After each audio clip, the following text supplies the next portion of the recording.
ഞാനൊരു 10 മിനിറ്റ് സമയം നിങ്ങൾക്ക് തരും. അതിനുള്ളിൽ എടുക്കാനുള്ളത് എടുത്തുകൊണ്ട് നിങ്ങൾ എൻ്റെ ഒപ്പം വരണം. ആദി അവരോട് തുറന്നു പറഞ്ഞു. അതെങ്ങനെ ശരിയാകും? എൻ്റെ കുട്ടികളെ അങ്ങനെ കണ്ണിൽ കണ്ടവരുടെ കൂടെയൊന്നും എനിക്ക് വിടാൻ കഴിയില്ല. രഘു ആദിയുടെ നേരെ തുള്ളി. എടോ, താൻ കൂടുതൽ നല്ല പിള്ളയൊന്നും ചമയരുത്, അതും ഞങ്ങളുടെ മുന്നിൽ. എബിൻ അത്രയും പറഞ്ഞുകൊണ്ട് അയാളെ നോക്കിയതും രഘു കിട്ടിയ അവസരത്തിൽ വലിയ വായിൽ കിടന്ന് കൂവാൻ തുടങ്ങി. എങ്ങനെയെങ്കിലും എബിനെയും ആദിയെയും വെച്ച് കഥകൾ മെനയണമെന്നും അത് 4 പേര് കേൾക്കണമെന്നൊക്കെ ആയിരുന്നു അയാളുടെ മനസ്സിൽ. അതിനുവേണ്ടി അയാൾക്ക് പറ്റുന്നതുപോലെ ശ്രമിച്ചുകൊണ്ടിരുന്നു. എടോ, താൻ ഈ പറയുന്നതിനും പ്രവർത്തിക്കുന്നതിനുമൊക്കെ നാളെ വലിയ വില കൊടുക്കേണ്ടി വരും. അന്ന് തന്നെ രക്ഷിക്കാൻ ഇന്ന് തന്നെ പൊതിഞ്ഞു പിടിച്ചോറൊന്നും കാണില്ല. കാരണം താൻ കളിക്കുന്നതും കളിച്ചുകൊണ്ടിരിക്കുന്നതും മനയ്ക്കൽ കാർത്തികേയൻ്റെ കുടുംബത്തിനോടാണ്. ഇതൊക്കെ കേട്ടുകൊണ്ട് നിന്ന ജാൻസി അയാളോട് വെട്ടിത്തുറന്നു പറഞ്ഞു. ഇതൊക്കെ പറയാൻ നീ ആരാടി? നിന്റെ ചരിത്രം ഈ കണ്ട നാട്ടുകാർക്ക് നന്നായി അറിയാം. അങ്ങനെയുള്ള നീ എൻ്റെ ഉമ്മറത്ത് കയറി പ്രസംഗിക്കണ്ട. എൻ്റെ ചരിത്രവും ഭൂമിശാസ്ത്രവും ഒന്നും താൻ നോക്കേണ്ട കാര്യമില്ല. അതുപോലെ ഈ നാട്ടുകാരെ ബോധിപ്പിക്കേണ്ട ആവശ്യവും ഈ ജാൻസിക്കില്ല. ഞാൻ എന്താണ് ഏതാണെന്നൊക്കെ എൻ്റെ കൂടെ നിൽക്കുന്ന ഇവർക്കും അതുപോലെ മരിച്ചുപോയ എൻ്റെ ഭർത്താവിനും അറിയാം. തൽക്കാലം അത് മതി ആദിയുടെ അച്ഛ. പിന്നെ എനിക്ക് പറയാനുള്ളത് നിങ്ങളോടാ പിള്ളേരെ. ഈ മോൻ്റെ വാക്കും കേട്ട് ഇവിടെ നിന്നാ എൻ്റെ ഗതിയായിരിക്കും നിങ്ങൾക്കും. കാശിനു വേണ്ടി സ്വന്തം തന്ത മക്കളെ പോലും കൂട്ടിക്കൊടുക്കുന്ന കാലവാ. നിങ്ങൾക്ക് സമാധാനപരമായൊരു ജീവിതം വേണമെങ്കിൽ നിങ്ങൾക്ക് തീരുമാനിക്കാം. ജാൻസി അവരോട് തുറന്നു പറയുകയും ചെയ്തു. ഞങ്ങൾ വരാൻ തയ്യാറാണ് ചേച്ചി. പട്ടിണിയാണേലും സാരമില്ല, ആരെയും ഭയക്കാതെ ഒന്ന് തല ചായ്ക്കണം, ഞങ്ങൾക്കത്രേ ഉള്ളൂ. അങ്ങനെ പട്ടിണി കിടക്കേണ്ടതായി ഒന്നും നിങ്ങൾക്ക് വരല്ല പിള്ളേരെ, കാരണം നിങ്ങളുടെ ചേച്ചിയായ ഞാൻ ജീവനോടുണ്ട്. ആദ്യം അവരെ ധൈര്യപ്പെടുത്തിയതും കുട്ടികൾ തൻ്റെ വസ്ത്രമെടുക്കാനായി അകത്തേക്ക് കയറി. തൊട്ടു പിറകെ അതിനെ തടയിടാൻ എന്ന വണ്ണം രഘുവും മായയും അവർക്ക് പിറകിലൂടെ അകത്തേക്ക് ചെന്നു. എന്താ പിള്ളേരെ ഇതൊക്കെ? മായ ആരതിയുടെയും അശ്വതിയുടെയും നേരെ ചൂടായി. എന്തൊക്കെയാണെന്ന് അമ്മയും കേട്ടല്ലേ? ഞങ്ങൾക്ക് മടുത്തമ്മേ. എല്ലാം കൊണ്ടും സംരക്ഷിക്കേണ്ടവർ തന്നെയാ ഉപദ്രവിക്കുന്ന അവസ്ഥയായിപ്പോൾ ഈ വീട്ടിൽ നടക്കുന്നത്. 8 മണിയാകുമ്പോൾ ആ മരുന്ന് ഈ മരുന്ന് എന്നൊക്കെ പറഞ്ഞ് കഴിച്ചിട്ട് അമ്മയ്ക്ക് കിടക്കാം. പിന്നെ നടക്കുന്നതൊന്നും അമ്മയ്ക്കറിയണ്ടല്ലോ. ഇനിയെങ്കിലും ഞങ്ങളുടെ ജീവിതത്തിന് ഒരു സുരക്ഷിതത്വം വേണോ അമ്മേ? ഞങ്ങൾക്കും ആഗ്രഹമുണ്ട് സമാധാനപരമായൊരു ജീവിതം, ഒരന്തരീക്ഷമൊക്കെ. നീയൊക്കെ എന്തൊക്കെ പറഞ്ഞാലും ശരി, ആ പൊന്നം മോളുടെ കൂടെ നിന്നെ ഞങ്ങൾ പറഞ്ഞയക്കില്ല. രഘു തൻ്റെ മനസ്സിൽ തോന്നിയ കാര്യങ്ങൾ അവരോട് വെട്ടിത്തുറന്നു പറഞ്ഞു. ഇനി എന്നെ ധിക്കരിച്ച് നീയൊക്കെ ഇവിടെ നിന്ന് ഇറങ്ങിപ്പോയാ പിന്നെ നീയൊക്കെ ഈ അച്ഛനെയും അമ്മയും കാണില്ല. അങ്ങനെയാണെങ്കിൽ ഇങ്ങനൊരു അച്ഛനെയും അമ്മയും ഞങ്ങൾക്ക് കാണണ്ട. കാരണം നിങ്ങൾ ഒരിക്കലും ഞങ്ങളെ മക്കളെ പോലെ ആയിരുന്നില്ല കണ്ടിട്ടുള്ളത്. അത് നിങ്ങളുടെ സംസാരത്തിൽ നിന്നും ഞങ്ങൾക്ക് മനസ്സിലായിട്ടുള്ള കാര്യമാ. എടി, എന്താടി നിനക്കൊക്കെ മനസ്സിലായിട്ടുള്ളത്? പറയടി അങ്ങോട്ട്. രഘു തൻ്റെ കുട്ടികളെ ഭയപ്പെടുത്താൻ തുടങ്ങിയതും സാൻവി പെട്ടെന്നുള്ളിലേക്ക് കയറി. പെട്ടെന്ന് അവളെ കണ്ടതും രഘു ഒരു നിമിഷം എന്ത് പറയണമെന്ന അവസ്ഥയിലായി. ആദ്യം പേടിപ്പിക്കുന്നതുപോലെ സാൻവിയെ അത്ര പെട്ടെന്ന് തനിക്ക് കൈകാര്യം ചെയ്യാൻ കഴിയുന്ന കാര്യമല്ലെന്നുള്ള സത്യം അയാൾക്ക് നല്ല അറിവുള്ള കാര്യമാണ്. അതുകൊണ്ട് തന്നെ അയാൾ മൗനം പാലിച്ചു. അയ്യോ, രഘുരാജാവിൻ്റെ ശബ്ദം അടിയനെ കണ്ടപ്പോൾ അങ്ങ് താണുപോയോ? ദേ മോളെ, നീ മനക്കിലെ കുട്ടിയാ. ആ നിന്നോട് എനിക്കൊരു ദേഷ്യമില്ല കൊച്ചേ. പക്ഷെ ഉള്ളത് സഹതാപം മാത്രമാ. സഹതാപോ? എന്തിന്? എന്തിനെന്നോ? അത് കൊള്ളാം. കുട്ടി സത്യൻ സാറിൻ്റെ മോളല്ലേ? ആ വിവരമെങ്കിലും താൻ കാണിക്കടോ. എൻ്റെ മോളെന്ന് പറയുന്നവളും ആ തെമ്മാടി ചെറുക്കനും ചേർന്ന് തന്നെയും തൻ്റെ കുടുംബത്തെയും ചതിക്കുക. അതൊക്കെ പറഞ്ഞ സാൻവി കുഞ്ഞിൻ്റെ തലയിൽ കയറുവോ? രഘു സാനുവിന് നേരെ പരിഹസിച്ചുകൊണ്ടിരുന്നു. ഓഹോ, അപ്പം എൻ്റെ ഏട്ടനും ഏട്ടത്തിയും തനിക്ക് കൊള്ളത്തില്ലാത്തവർ ആയിരിക്കും. എന്നാൽ എനിക്കും മുത്തശ്ശനും മുത്തശ്ശിക്കുമൊക്കെ അവരേറെ പ്രിയപ്പെട്ടവരാണ്. അതുപോലെ ഇപ്പം തന്നെ ചേർത്ത് പിടിക്കുന്ന സത്യൻ സാർ, അതായത് എൻ്റെ അച്ഛൻ, അധികം താമസിയാതെ നെഞ്ചത്തടിച്ച് നിലവിളിക്കുന്നത് തനിക്ക് ഞാൻ കാണിച്ചു തരാം. ആ സമയം താനും അവർക്കൊപ്പം കൂടി കൂട്ടക്കരച്ചിലാകരുതെന്ന് മാത്രം. എന്തായാലും മക്കൾ വാ, എനിക്കും ആദ്യേട്ടത്തേക്കും ഷോപ്പിലേക്ക് പോകേണ്ട കാര്യമുണ്ട്, തനുവേട്ടത്തേക്ക് ഓഫീസിലേക്കും. ശരി ചേച്ചി, നമുക്കിറങ്ങാം. ഞങ്ങൾ റെഡിയായി തന്നെയാണ് നിൽക്കുന്നത്. അങ്ങനെ കുട്ടികൾ ആരുടെയും അനുവാദത്തിന് കാത്തു നിൽക്കാതെ സാൻവിയുടെയും ആദിയുടെയും കൂടെ അവിടെ നിന്നും പുറപ്പെട്ടു. ആദിയുടെ വീട്ടിൽ നിന്നും അവർ നേരെ പോയത് അവരുടെ തന്നെ ഷോപ്പിലേക്കാണ്. എൻ്റെ ആദിയേച്ചി, ഈ പിള്ളേരെ നമ്മുടെ കുടുംബത്തിൽ നിർത്താനാണോ പ്ലാൻ? അവരുടെ സംസാരം കേട്ടുകൊണ്ടിരുന്ന എബിൻ ആദിയോട് തുറന്നു ചോദിച്ചു. അത് ശരിയാവില്ല എബിക്കുട്ട. മുത്തശ്ശി അമ്മയ്ക്കും ദേവച്ചനൊന്നും ഈ കുട്ടികൾ അവിടെ നിൽക്കുന്നത് പ്രശ്നമായിരിക്കില്ല. പക്ഷെ ഇവളുടെ അച്ഛൻ സത്യനും അമ്മയും ഒന്നും അങ്ങനല്ലല്ലോ. അതുപോലെ ഇവളുടെ ഏട്ടൻ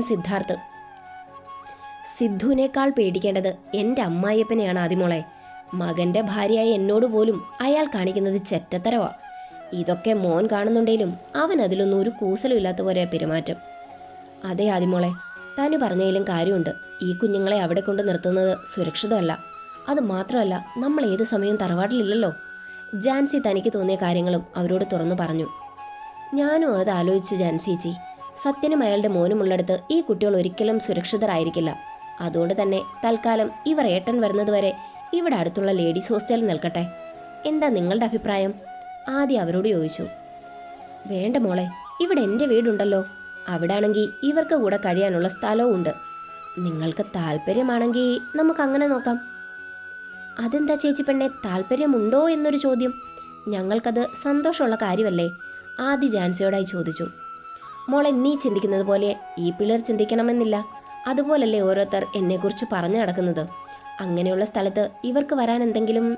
ജാൻസി മടിച്ച് ആദിയോടായി പറഞ്ഞതും അതിനു മറുപടിയായി ആരതിയുടെ സ്വരമുയർന്നു. നല്ല കഥയായി. ഞങ്ങൾക്ക് ആദിയേച്ചിയെ പോലെ തന്നെയാണ് ജാൻസിയേച്ചിയും. അതുകൊണ്ട് ഞങ്ങൾക്ക് അവിടെ നിന്ന് നിൽക്കുന്നതിൽ ഒരു വിരോധവും ഇല്ല. മറിച്ച് ഞങ്ങളവിടെ സുരക്ഷിതരായിരിക്കുമെന്നുള്ള വിശ്വാസവും ഞങ്ങൾക്കുണ്ട്. ആരും അവരോട് തുറന്നു പറഞ്ഞതും ആ കാര്യത്തിന് അങ്ങനെ അവർ ഒത്തുതീർപ്പുണ്ടാക്കി. ഈ ഷോപ്പിന് മേലെ വീണ കറ നിങ്ങൾ എങ്ങനെ കഴുകിക്കളയും? ഞങ്ങളുടെ ഓഫീസിൽ പോലും നമ്മുടെ ഈ ഷോപ്പിനെ കുറിച്ച് ഒരു തെറ്റായ സംസാരം അവിടുത്തെ സ്റ്റാഫുകൾക്കിടയിൽ നടക്കുന്നുണ്ട്. സംഭവം എന്തായാലും തെറ്റ് ചെയ്തവർ ശിക്ഷിക്കപ്പെടുക തന്നെ വേണം ആദിമോളെ. തനു അവൾ മനസ്സിലാക്കിയ കാര്യങ്ങൾ ആദിയോടും കൂട്ടരോടും ഷെയർ ചെയ്തു. എൻ്റെ തന്നൂസെ, ഇതിന് പിന്നിൽ ഇവളുടെ അച്ഛൻ, അതുപോലെ ആ വക്കീൽ അനന്തകൃഷ്ണൻ, അയാളുടെ കൂട്ടാളി മോഹനൻ, ഇവരുടെയൊക്കെ കളികളായിരുന്നു. സംഭവം വേറൊന്നുമില്ല. കാർത്തികേയന്റെ പേരിലുള്ള ഈ സ്ഥാപനം ഇവളുടെ അച്ഛന് വേണം. അതുപോലെ വേറെയും കുറെ സ്ഥാപനങ്ങൾ ഇവർക്കുണ്ടായിരുന്നു. അതിലിനി ബാക്കിയെന്ന് പറയാൻ ഈ സ്ഥാപനവും ആ ഫിനാൻസ് കടയും മാത്രമേ ബാക്കിയുള്ളൂ. അപ്പോൾ ബാക്കിയൊക്കെയോ? അതൊക്കെ വിറ്റു തുലച്ചു ഇവളുടെ അച്ഛൻ. എന്നിട്ടും അതൊന്നും പോരാ. ഇപ്പം ഇവളുടെ പേരിൽ എന്തെങ്കിലും ഉണ്ടെങ്കിൽ അയാൾക്ക് അതും കൂടെ വേണം. അയാൾ എന്താടോ ഇങ്ങനെ? എന്ത് ചെയ്യാനാ തനുവേട്ടത്തി? ആദ്യേട്ടത്തി പറഞ്ഞതുപോലെ തന്നെയാ കാര്യങ്ങളൊക്കെ. അച്ഛൻ്റെ പേരിൽ എന്തൊക്കെ ഉണ്ടോ അതൊക്കെ ഇപ്പോൾ പ്രഭാകരൻ മുതലാളിയുടെ കയ്യിലാണ്. അടിപൊളി. എന്നിട്ട് ഇപ്പോഴത്തെ അവസ്ഥ എന്താ സാനുമോളെ? ഓ, അത് പറയാതിരിക്കുന്നതാ ഭേദം. ഇപ്പോൾ ആ പ്രഭാകരൻ്റെ കണ്ണു പോയിരിക്കുന്നത് നമ്മുടെ സ്റ്റോറിൻ്റെ നേർക്കായേട്ടത്തി. ഒന്നാമത് സിറ്റിയുടെ നടുക്കാണ് നമ്മുടെ ഷോപ്പുള്ളത്. ഇങ്ങനെ ഒരു പ്രശ്നം നടന്നില്ലായിരുന്നേ അയാൾക്ക് കിട്ടുന്നതിലും കൂടുതൽ കച്ചവടം നമുക്ക് കിട്ടിയാനെ. അപ്പോൾ ഈ ഷോപ്പും കൂടി അയാളുടെ കൈകളിൽ എത്തിപ്പെട്ട പിന്നെ അയാൾക്ക് ലോട്ടറി അടിച്ച മാതിരി ആയിരിക്കും. എന്ന് ഇതൊക്കെ മനസ്സിലാക്കാതെയാ അച്ഛൻ അയാളോടൊപ്പം നിൽക്കുന്നത്. എന്തായാലും ഈ ചതി ഇന്നല്ലെങ്കിൽ നാളെ പുറത്ത് ഞങ്ങൾ കൊണ്ടുവരും ഏട്ടത്തി. കാരണം നമ്മളെ വിശ്വസിച്ച് ഒരുപാട് ആളുകൾ സാധനം വാങ്ങുന്നുണ്ട്. ഇന്ന് അവരൊക്കെ സംശയത്തോടെയാണ് ഞങ്ങളെ നോക്കിക്കാണുന്നത്. അതിനൊക്കെ ഒരു മാറ്റം ഉണ്ടാകണം. അത് വേണം പിള്ളേരെ. നിങ്ങളൊരു തെറ്റും ചെയ്തിട്ടില്ലെന്നും കച്ചവടത്തിൽ നിങ്ങൾ മായം കലർത്തിയിട്ടില്ലെന്നും നിങ്ങൾ ഈ നാട്ടിലെ സാധാരണക്കാരെ അറിയിക്കണം. അതിനുവേണ്ടിയുള്ള ശ്രമത്തിൽ തന്നെയാണ് തന്നൂസെ ഞങ്ങളൊക്കെ ശ്രമിക്കുന്നത്. അതിന് ഞങ്ങൾക്ക് ഒരാളെ കിട്ടുകയും ചെയ്തു. അതുപോലെ അദ്ദേഹം നമ്മളെ സഹായിക്കാമെന്ന് വാക്കും തന്നിട്ടുണ്ട്. അങ്ങനെ അവർ വിശ്വനാഥിനെ കണ്ടതും പരിചയപ്പെട്ടതുമൊക്കെ തന്നുവിനോട് തുറന്നു പറഞ്ഞു. ചേച്ചിമാരെ, ഞാനൊന്ന് ചോദിക്കട്ടെ? പെട്ടെന്നെന്തോ ഓർത്തതുപോലെ ആരതിയുടെ സ്വരം. ഇതൊക്കെ ചെയ്യാൻ അവർക്ക് സഹായമായി നിന്നത് ഇവിടുത്തെ ജോലിക്കാർ തന്നെയല്ലേ? അപ്പോൾ CCTV ഫുട്ടേജ് പരിശോധിച്ച് നോക്കിയാൽ കാര്യങ്ങൾ പിടികിട്ടില്ലേ? അതിനിവിടെയുള്ള CCTV വർക്കിംഗ് അല്ല മോളെ. പിന്നെ ഇത് സാധാരണക്കാരുടെ കടയായിരുന്നില്ലേ? ഇത്രയും കാലം ജനങ്ങളിലൂടെ ഇഴകിച്ചേർന്നാണ് ഈ കട മുൻപോട്ട് പോയിരുന്നത്. അതുകൊണ്ട് തന്നെ ഇതുപോലുള്ള സുരക്ഷാ ക്രമീകരണങ്ങളൊന്നും അന്ന് ശ്രദ്ധിച്ചിരുന്നില്ല. പിന്നെ ഇവിടുത്തെ സ്റ്റാഫിനെയൊക്കെ എല്ലാവർക്കും വലിയ കാര്യമായിരുന്നു. ഇനി അതൊക്കെ പറഞ്ഞിട്ട് എന്താ പിള്ളേരെ കാര്യം? വരാനുള്ളത് കറക്റ്റായിട്ട് നമ്മുടെ നെഞ്ചിലേക്ക് തന്നെ വന്നു കയറി. ഇനി ഇതുപോലുള്ള മാരണങ്ങൾ വരാതെ നോക്കേണ്ടത് നമ്മുടെ ആവശ്യമാണ്. അങ്ങനെ ഒന്നും രണ്ടും പറഞ്ഞവർ കുറച്ചു നേരം അങ്ങനെ ഇരുന്നു. എന്നാൽ ഇതേ സമയം പ്രഭാകരൻ്റെയും സത്യൻ്റെയും വാക്കുകൾ അനുസരിച്ച് ആനന്ദൻ വക്കീൽ മേലെടുത്ത് വിശ്വനാഥൻ സാറിനെ കാണാനായി അയാളുടെ ഗസ്റ്റ് ഹൗസിലേക്ക് വന്നതാ. അകത്തേക്ക് കയറും മുൻപ് വക്കീൽ കോൺഫറൻസ് കോളിൽ സത്യനെയും പ്രഭാകരനെയും വിളിക്കുവാനും മറന്നില്ല. എൻ്റെ അനന്ത, ഞങ്ങളിപ്പോൾ മേലെടുത്ത് വന്ന അദ്ദേഹത്തെ കാണാൻ സാധിക്കുമോ? ഇല്ലടോ, അതിനുള്ള ചാൻസ് ഞാൻ നോക്കിയിട്ട് കാണുന്നില്ല. കാരണം അയാൾ പുറത്തു നിന്നുള്ള വിസിറ്റേഴ്സിനെ അങ്ങനെ കാണാൻ കൂട്ടാക്കുന്നതല്ല. പിന്നെ ഇതാ വിജയൻ സാറിൻ്റെ ഇടപാട് കൊണ്ട് നടന്നതാണ്. പുള്ളിയാണല്ലോ ഈ പറയുന്ന വിശ്വനാഥൻ സാറിൻ്റെ കേസുകളും ലീഗൽ കാര്യങ്ങളും ഒക്കെ നോക്കുന്നത്. അയാളാണേ ആ മോഹനൻ്റെ വകയിലൊരു ബന്ധു കൂടിയാ. അതെന്തായാലും നന്നായി അനന്തൻ വക്കീലേ. അയാൾ കാരണം വിശ്വൻ മുതലാളിയോട് നിനക്കൊന്ന് സംസാരിക്കാൻ കഴിഞ്ഞല്ലോ, അത് തന്നെ ഭാഗ്യം. സത്യ, അദ്ദേഹം വരുന്നുണ്ട്. ഞാൻ എന്തായാലും അയാളോടൊന്ന് സംസാരിച്ചു നോക്കട്ടെ. എന്തേലും നടക്കുമോ വക്കീലേ? സത്യൻ അല്പം ടെൻഷനോടെ ചോദിച്ചു. നമുക്ക് നോക്കാം സത്യ, ആ വിജയൻ വക്കീലും ഉണ്ട്. ഞങ്ങൾ ഒന്നിച്ചെന്തേലും ചെയ്യാൻ പറ്റുമോ എന്ന് നോക്കട്ടെ. അത്രയും പറഞ്ഞുകൊണ്ട് ആ കോൾ അവസാനിപ്പിച്ചു. വിശ്വൻ സാറേ, ഇതാണ് ഞാൻ പറഞ്ഞ അനന്തൻ വക്കീൽ. എൻ്റെ പെങ്ങളുടെ ഏറ്റവും അടുത്ത സുഹൃത്തു, എൻ്റെ പെങ്ങളുടെ ഭർത്താവിൻ്റെ ഏറ്റവും അടുത്ത സുഹൃത്തുകൂടെയാണ് ഇദ്ദേഹം. ഓ, വിജയൻ പറഞ്ഞു. കണ്ടതിൽ വളരെ സന്തോഷമുണ്ട് സാറേ. സാറിനെ പോലെ ഇത്രയും വലിയ ആളുകളുടെ കൂടെ ജോലി ചെയ്യാൻ കഴിയുമെന്ന് ഞാൻ സ്വപ്നത്തിൽ പോലും കരുതിയില്ല. ഞാനും പുറത്തുനിന്നങ്ങനെ ആളുകളെ എടുക്കുന്നതല്ലടോ. കഴിഞ്ഞ 5 വർഷമായി വിജയൻ എൻ്റെ കൂടെ ഉണ്ട്. പിന്നെ ഈ കമ്പനിയിലെ ലീഗൽ ഇഷ്യൂസ് മാത്രമല്ല, വേറെയും 1-2 കമ്പനികളുടെ കൂടെ ചെയ്തു തീർക്കാനുണ്ട്. അതായത് എനിക്ക് പാർട്ട്ണർഷിപ്പുള്ള ചില കമ്പനികളിൽ. അതിലൊന്നാണ് KK ഇൻഡസ്ട്രീസ്. ഒന്നുമില്ലായ്മയിൽ നിന്ന് കയറി വന്നവനാണ് KK. അതുകൊണ്ട് അവനോടൊപ്പം നിൽക്കുമ്പോൾ സൂക്ഷിക്കണം അനന്ത. കാരണം നീ കാരണം അവൻ്റെ വിരലിൽ നിന്നും ഒരു തുള്ളി ചോര പൊടിഞ്ഞ അതിന് നീ നിന്റെ ജീവിതം കൊണ്ട് തന്നെ മറുപടി പറയേണ്ടി വരും. ഇല്ല സാറേ, ഞാൻ കാരണം ആർക്കും ഒരു ബുദ്ധിമുട്ടും ഉണ്ടാകില്ല. എന്നെ പൂർണ്ണമായും നിങ്ങൾക്ക് വിശ്വസിക്കാം. എന്തായാലും താൻ ചെല്ല്, ബാക്കിയൊക്കെ നമുക്ക് പിന്നെ സംസാരിക്കാം. അത്രയും പറഞ്ഞുകൊണ്ട് വിശ്വൻ പുറത്തേക്ക് പോകാൻ ഒരുങ്ങി. അതോടെ വിജയൻ അയാളെ ഓഫീസ് റൂമിലേക്ക് നടന്നു. പിന്നീടുള്ള ദിവസങ്ങളിൽ അനന്തൻ വിശ്വൻ്റെ പെറ്റാകാനുള്ള ശ്രമത്തിലായിരുന്നു. അങ്ങനെ അനന്തൻ പതിയെ വിശ്വനെ തൻ്റെ വലയിലാക്കി. അല്ല, അങ്ങനെ ആക്കിയെന്ന് വിശ്വൻ അനന്തനെ കൊണ്ട് തോന്നിപ്പിച്ചു. വിശ്വൻ സാറേ, സാറിനോട് ഇത്രയും ദ്രോഹം മനക്കൽ വീട്ടുകാർ ചെയ്തിട്ടും സാർ എന്താ അവരെ കാണേണ്ടതുപോലെ കാണാത്തത്? അങ്ങനെ കാണണമെന്നൊക്കെ എനിക്കും ആഗ്രഹമുണ്ട് വക്കീലേ, പക്ഷെ എന്ത് ചെയ്യാനാ? അന്ന് അവിടെ നിന്നും കിട്ടിയ അനുഭവം ഫോണിൽ പകർത്താൻ ഞാൻ അങ്ങ് വിട്ടുപോയില്ലേ. സത്യത്തിൽ അവർക്കെതിരെ ഒരു തെളിവും എൻ്റെ കയ്യിലില്ലടോ. അപ്പം സാറിനൊരവസരം കിട്ടിയാൽ സാറിന് അവർക്കൊരു പണി കൊടുക്കാതെ തന്നെ ചെയ്യും. കിട്ടിയ നമുക്കൊരു നോക്കാനെന്താ. പക്ഷെ നീ വിചാരിക്കുന്ന പോലെ എളുപ്പമല്ല മനക്കൽ തറവാട്ടുകാർക്ക് പണി കൊടുക്കുന്നത്. അപ്പം സാറിന് അവരെയൊക്കെ നേരത്തെ അറിയുമോ? അനന്തൻ അവനോട് സംശയത്തോടെ തിരക്കി. ഇങ്ങനൊരു പ്രശ്നം വന്നപ്പോൾ തന്നെ ഞാൻ അവരെക്കുറിച്ച് അന്വേഷിച്ചിരുന്നു.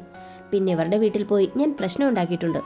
അതിൽ നിന്നും ആ പെണ്ണും കുടുംബവും ഒന്നും ശരിയല്ലെന്ന് എനിക്ക് തോന്നിയതാ.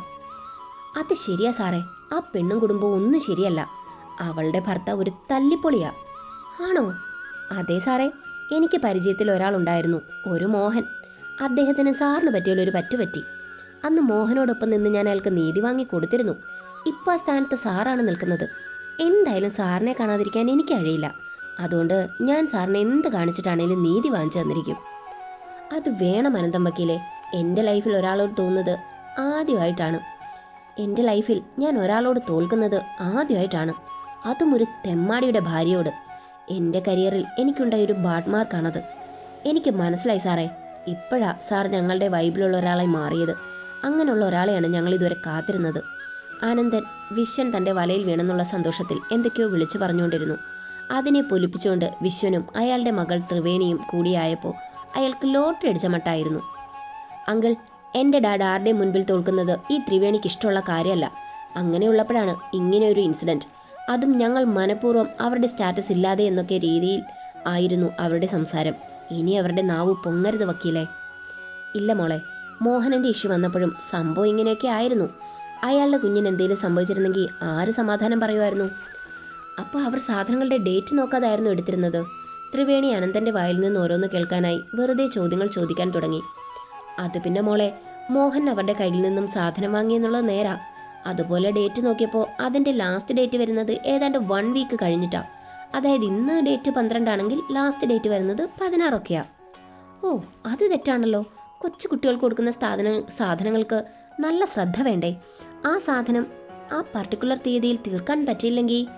സത്യത്തിൽ അങ്ങനെ ഒരു ചെറിയ സംഭവമായിരുന്നു മോഹനൻ്റെ. പക്ഷെ അതിനെ അങ്ങനെ വിടാൻ ഞാനും അതുപോലെ മനക്കിലെ സത്യനും ഒരുക്കമായിരുന്നില്ല. മനക്കിൽ സത്യനോ? അതാരാ? ആ പെണ്ണിൻ്റെ ഭർത്താവാണോ? ഒന്നും അറിയാത്ത പോലെ അവൾ ചോദിച്ചു. ആ പെണ്ണിൻ്റെ ഭർത്താവിൻ്റെ അച്ഛൻ്റെ സഹോദരനാണ്. സത്യത്തിൽ ഇതൊക്കെ നോക്കേണ്ടത് അയാളാ. പക്ഷെ പറഞ്ഞിട്ടെന്താ കാര്യം? അയാളുടെ നല്ല ഗുണം കൊണ്ട് അയാൾക്കൊന്നും ഇതുവരെ കിട്ടിയില്ല. അപ്പം മനക്കൽ ആ പെണ്ണിൻ്റെ പ്രശ്നങ്ങൾ കൊണ്ടല്ല ആ മോഹനൻ്റെ പ്രശ്നങ്ങൾ വഷളായത് അല്ലേ? വിശ്വൻ ഒന്നുകൂടെ ഉറപ്പിക്കാനായി ചോദിച്ചു. ഞാൻ എന്തിനാ സാറിനോട് കള്ളം പറയുന്നത്? സത്യത്തിൽ ആ ഷോപ്പ് ആഗ്രഹിക്കുന്ന 2 കൂട്ടരുണ്ട്. ഒന്ന് പ്രഭാകരൻ സാർ, അതായത് സാർ കണ്ടിട്ടുണ്ടാകും, സിറ്റിയിലൊത്ത നടുക്കുള്ള ആ വലിയ സൂപ്പർ മാർക്കറ്റ്. ഓ, അത് തൻ്റെ ഫ്രണ്ടിൻ്റെ ആയിരുന്നോ? ഞാൻ കണ്ടിട്ടുണ്ട്. അതെ സാർ, അതെൻ്റെ ഫ്രണ്ട് പ്രഭാകരൻ്റേതാണ്. മനക്കലുള്ളവരുടെ കട കാരണം പ്രഭാകരൻ ചേട്ടന് വേണ്ടത്ര കച്ചവടം ഇല്ല സാറേ. അതുകൊണ്ട് എങ്ങനെയെങ്കിലും അവിടെ നിന്ന് ഷോപ്പ് ഒഴിപ്പിക്കണം. അല്ലെങ്കിൽ ആ ഷോപ്പ് അവരിൽ നിന്നും വാങ്ങിക്കുകയാണ് അദ്ദേഹത്തിൻ്റെ ലക്ഷ്യം. അതിനുവേണ്ടി അയാൾ എനിക്ക് 2 ലക്ഷം തന്നിരുന്നു. അപ്പം സത്യനോ?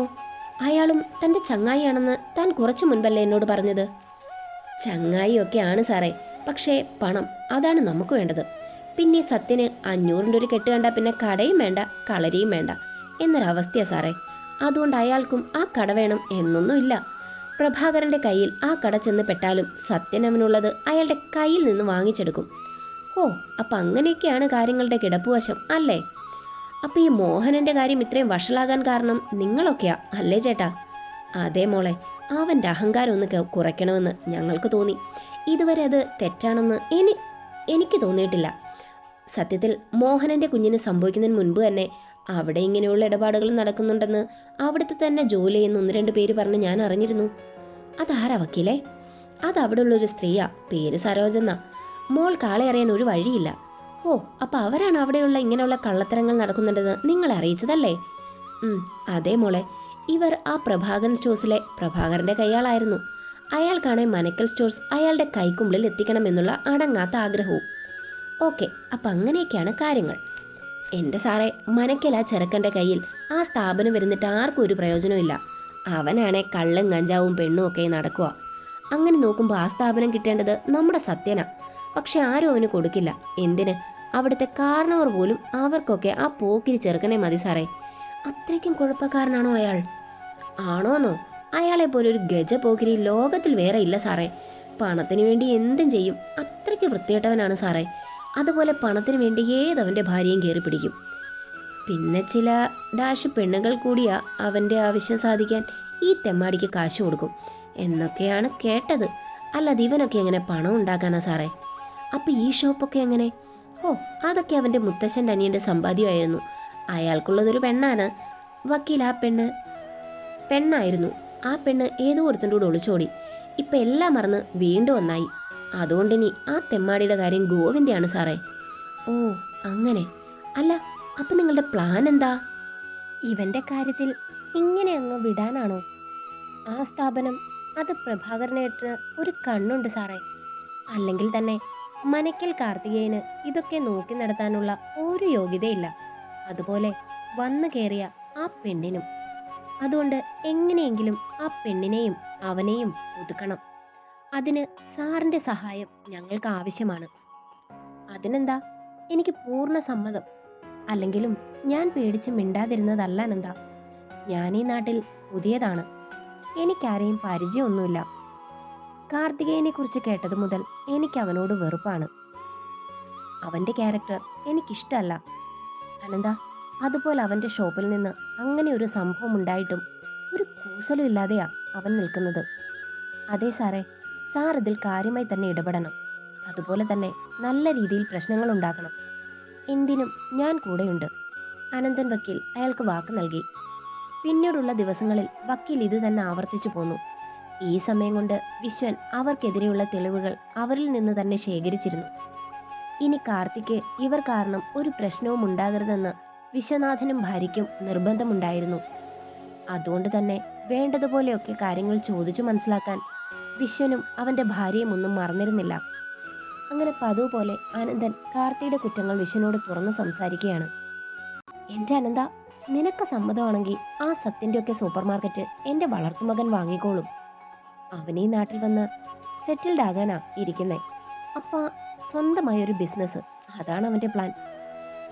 ഓക്കെ, അത് നല്ലതാ സാറേ. ചെല്ലിക്കപ്പടിയിലെ കുഞ്ഞുകുഞ്ഞിൻ്റെ സ്ഥലം വിൽപ്പനയ്ക്ക് ഇട്ടിരിക്കുകയാണ്. കൂട്ടത്തിൽ അയാളുടെ ഒരു ഷോപ്പും. നമുക്ക് സാറിൻ്റെ വളർത്തുമകന് വേണ്ടി അത് വാങ്ങിക്കാം. അതിനേക്കാൾ എനിക്കിഷ്ടമായത് കാർത്തികേയൻ്റെ ഷോപ്പാണ് എന്താ. എനിക്കതാണ് വേണ്ടത്. കാർത്തിയുടെ സ്ഥാപനമോ? അതെങ്ങനെ സാധ്യമാകും സാറേ? എടോ, താൻ ആ സ്ഥാപനം പ്രഭാകരനെ കൊടുപ്പിക്കാനല്ലേ നോക്കുന്നത്? അതേസമയം താൻ അത് എൻ്റെ കൈകളിലേക്ക് എത്തിക്കാനായി ഒരു ശ്രമം നടത്തി നോക്ക്. അങ്ങനെ ചെയ്ത വിജയനെ പോലെ തനിക്കും ഇവിടെ എന്നോടൊപ്പം എൻ്റെ നിഴലായി കൂടാം. പിന്നെ എൻ്റെ വളർത്തുമോൻ, അവൻ പ്രഭാകരനെ പോലെയൊന്നുമല്ല, കോടികളുടെ ആസ്തിയുള്ളവനാ. സോ കൂടെ നിന്ന തനിക്ക് കൈ നനയാതെ തന്നെ ലക്ഷങ്ങൾ ഉണ്ടാക്കാം. വിശ്വനാഥൻ അയാളോട് തുറന്നു പറഞ്ഞു. അത് കേട്ടതും അനന്തൻ അനന്തന്റെ മിഴികൾ തിളങ്ങി. ഒരു നിമിഷം അയാൾ പ്രഭാകരനെയും വിശ്വനാഥിനെയും തമ്മിൽ താരതമ്യം ചെയ്തു. അതിൽ വിശ്വനാഥൻ എന്ന ബിന്ദുവിൽ തന്റെ നിലയുറപ്പിക്കാൻ അയാൾക്കധികം സമയം വേണ്ടി വന്നില്ല. പക്ഷെ സാറേ, പ്രഭാകർ മുതലാളിയും ഇതേ ബിസിനസ്സാണ്. ഇപ്പൊ സാറിന്റെ വളർത്തുമോൻ ഈ ബിസിനസ് ഇവിടെ തുടങ്ങിയ അയാൾക്കും സാറിന്റെ മോനും ഒരുപോലെ നഷ്ടമാകില്ലേ? എടോ അനന്ത, ഞാൻ ഈ ഫീൽഡിൽ എത്തിയിട്ട് വർഷം 30 മേലെയായി. അതുപോലെ എൻ്റെ മോനും നല്ല എക്സ്പീരിയൻസ് ഉണ്ട് ഈ ഫീൽഡിൽ. അതുകൊണ്ട് ഒരിക്കലും ഒരു തോൽവി ഞങ്ങൾക്കുണ്ടാകില്ല. എന്നാലും സാറേ, ഈ കാര്യത്തിൽ എന്തിനാ ഇത്ര വാശി? പ്രഭാകരൻ സാറിന്റെ സ്വഭാവം സാറിന് അറിയാത്തതുകൊണ്ടാ.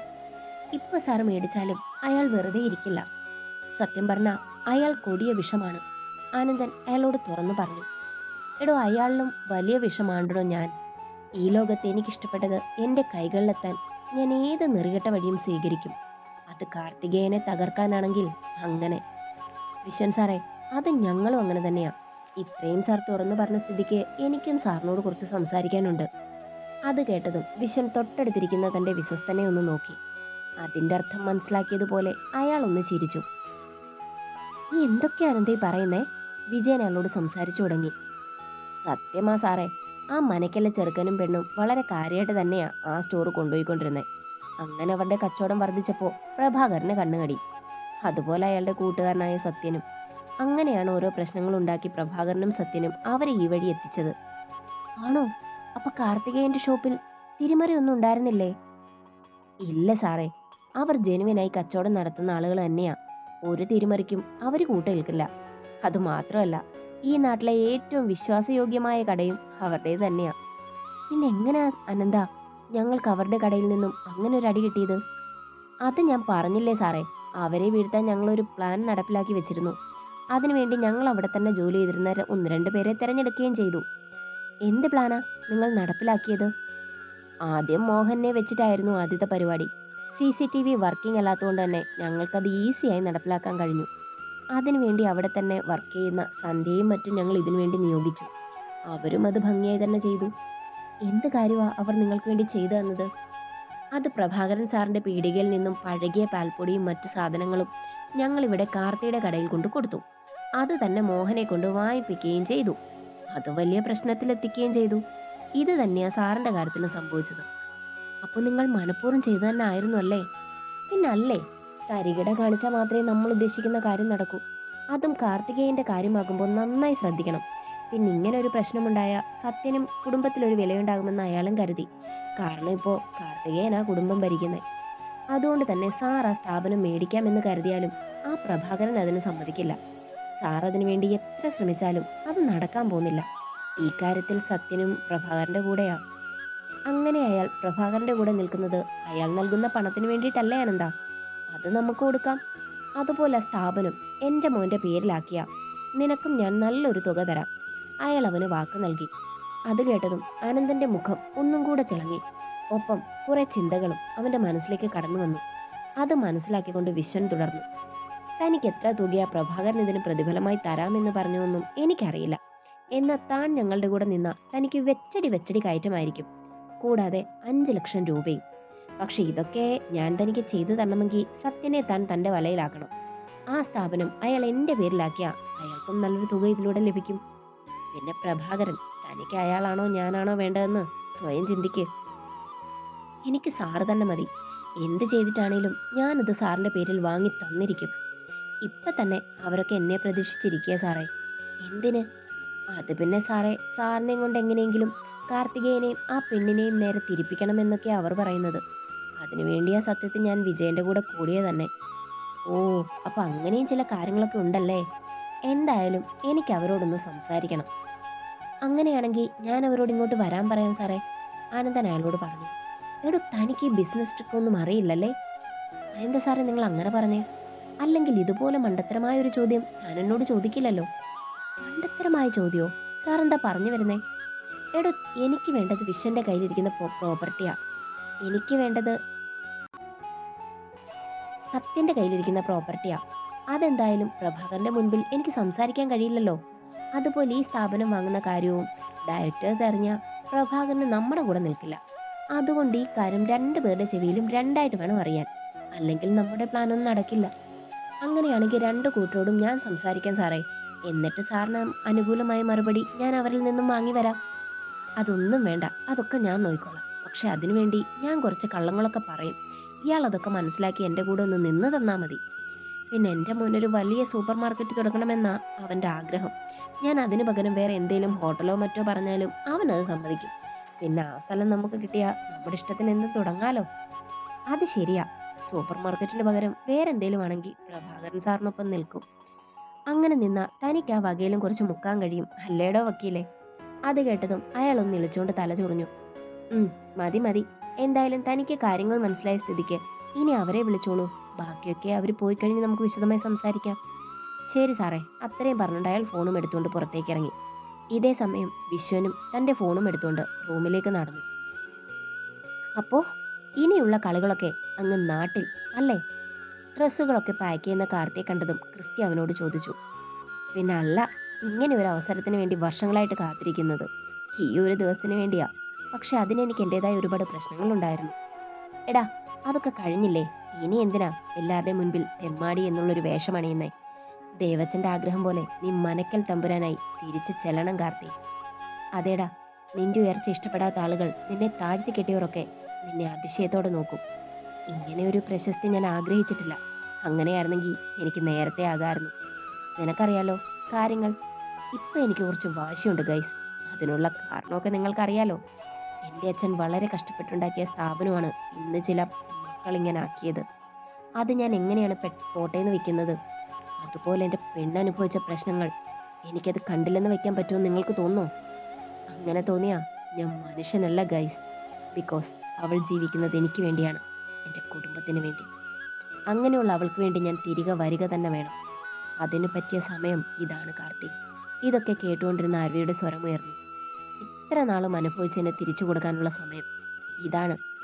ഇനി ഒന്നിനു വേണ്ടി നീ അത് വൈകിപ്പിക്കരുത്. അതുപോലെ നീ എന്താണ് എങ്ങനെയാണെന്നൊക്കെ നീ ജനിച്ചു വീണ നിന്റെ നാട്ടിലുള്ളവർ അറിയണം.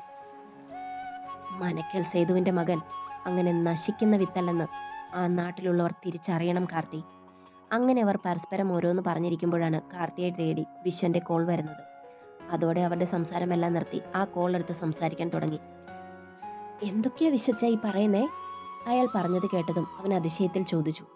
എടാ, നിന്റെ അനിയത്തിയൊക്കെ ഇവിടെ വന്ന കാര്യം ഞാൻ നിന്നോട് പറഞ്ഞില്ലേ? അതിന്റെ പിറകെ അനന്തനും ഇവിടെ വന്ന് എന്റെ പിറകെ കൂടി. ഇപ്പോ എന്റെ വിശ്വസ്തനാണെന്ന് പറഞ്ഞാ നടപ്പ്. പാവം, അവന്റെ ആഗ്രഹമല്ലേ, അങ്ങ് നടക്കട്ടെ എന്ന് ഞാനും കരുതി. എന്നാലും എന്റെ വിശ്വച്ച, ഇങ്ങനെ ഒരു ട്വിസ്റ്റ് ഞാൻ ഒട്ടും പ്രതീക്ഷിച്ചില്ല. അങ്ങനെ നീ വെറുതെ ഈ നാട്ടിൽ വന്ന് ഇറങ്ങിയിട്ട് എന്തെങ്കിലും കാര്യമുണ്ടോടാ മോനെ? വരുമ്പോ മാസായിട്ട് വേണം എൻ്റെ കുട്ടി വരാൻ. അത് എനിക്കും നിന്റെ ഉമയമ്മയ്ക്കും പിന്നെ വേണിമോൾക്കും ഒക്കെ ആഗ്രഹമുണ്ട്. അതിനുവേണ്ടി ഞങ്ങളെ കൊണ്ട് സാധിക്കുന്ന കാര്യങ്ങൾ ഞങ്ങളിവിടെ ഒരുക്കി വെക്കും. ആയിക്കോട്ടെ. ഞങ്ങൾ എന്തായാലും നാളെ തന്നെ അങ്ങോട്ട് തിരിക്കാൻ തീരുമാനിച്ചു. ഇനിയും അത് മാറ്റിവെക്കേണ്ട കാര്യമുണ്ടോ? ഒരിക്കലുമില്ല. നീ വരുമ്പോ വലിയൊരു വരവേൽപ്പ് തന്നെ നിനക്ക് ഞാൻ ഒരുക്കി വെച്ചിട്ടുണ്ട്.